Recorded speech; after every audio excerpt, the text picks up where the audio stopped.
so we have Matt Regier here, who's the current basketball coach here at Remington High School. I'm going to ask him a few questions about the basketball season and some of the things that go into coaching and the players. So we're a little part way through the season. So just how do you anticipate the rest of the season going? Or how are you anticipating at the beginning of the season? How are you anticipating it to go?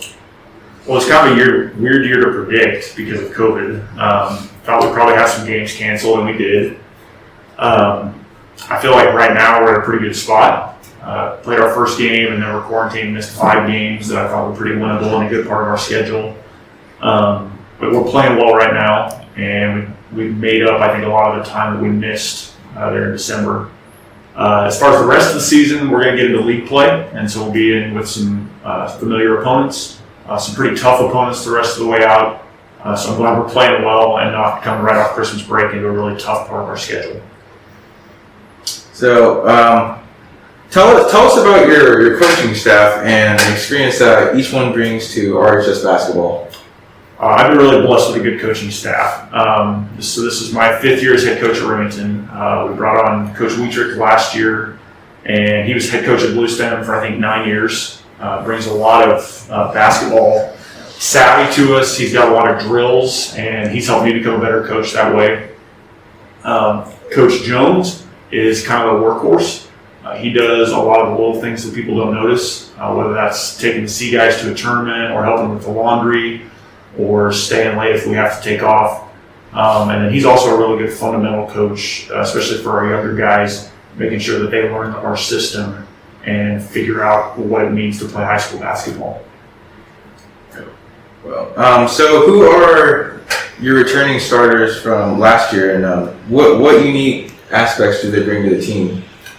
So we've only returned one starter, Braden Scribner. Started at point guard for us last year as a sophomore and has had a good start to his year as a junior. But we brought back 3 guys that played a lot last year. And Sam Ants, who's a sophomore, Toby Lewis is a senior this year, and Griffin Cook, who's also a junior. Toby's an energy guy and has really kind of found his spots offensively and brings a ton of energy and hustle to us on defense and picks up some points for himself that way. Griffin's a good shooter that's really turned into a good defender. He's quick, he keeps guys in front, and he can really get it going from the 3-point arc. And Sam is probably our best attacker on offense and really helps us to score the ball effectively, can play multiple positions, and is learning how to be a better defender. Yeah. So when you're putting together your starting 5 players, what are you looking for in each player, and how do you make that all work together? That's tricky, and it's different every year. You want some positional balance because you've got to guard the other team's 5. So I typically look for 2 guys that can guard the post and 3 guys that can guard outside. Offensively, we play 5 out, but we typically have 2 guys that are a little bigger and 3 guys that are a little smaller. So I really look for the 5 best players. Those are the guys that I want to play the most minutes. Knowing that in some games that's going to fluctuate. There's games where a sub is going to play more minutes if they're a better defender, or maybe they get hot from 3-point range or something like that. But the starting 5 is typically the 5 best players on the team. That's what I want to start the game with. Okay. So how do you inspire a player to be their very best, and what strategies do you use to do that? So we sat down before last season and came up with 3 statements that I think have been pretty meaningful for our program. We talk about doing the right thing, giving perfect effort, and putting the team first. And that's something that we talk about every day. And it really has given us a framework to develop our players as people, but also as players. So I'm really not into inspiring pregame speeches. I don't get all riled up before a game too much. But we do talk quite a bit about making sure that we do the right thing, whether that's executing a play or doing the right thing in the classroom or helping out with the dishes at home.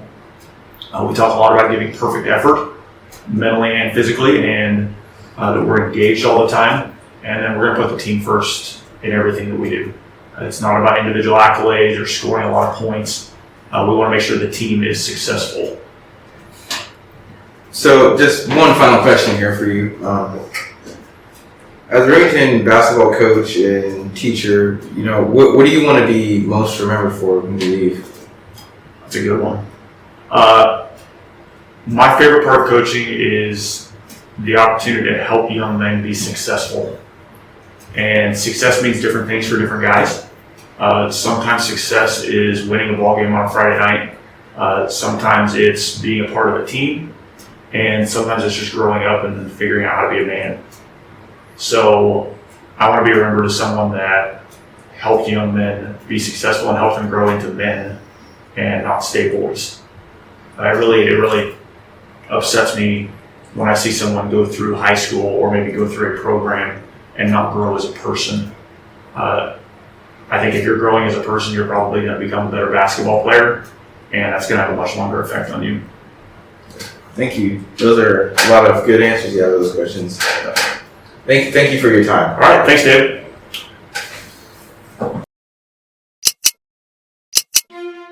Until next time, go Broncos and stay safe.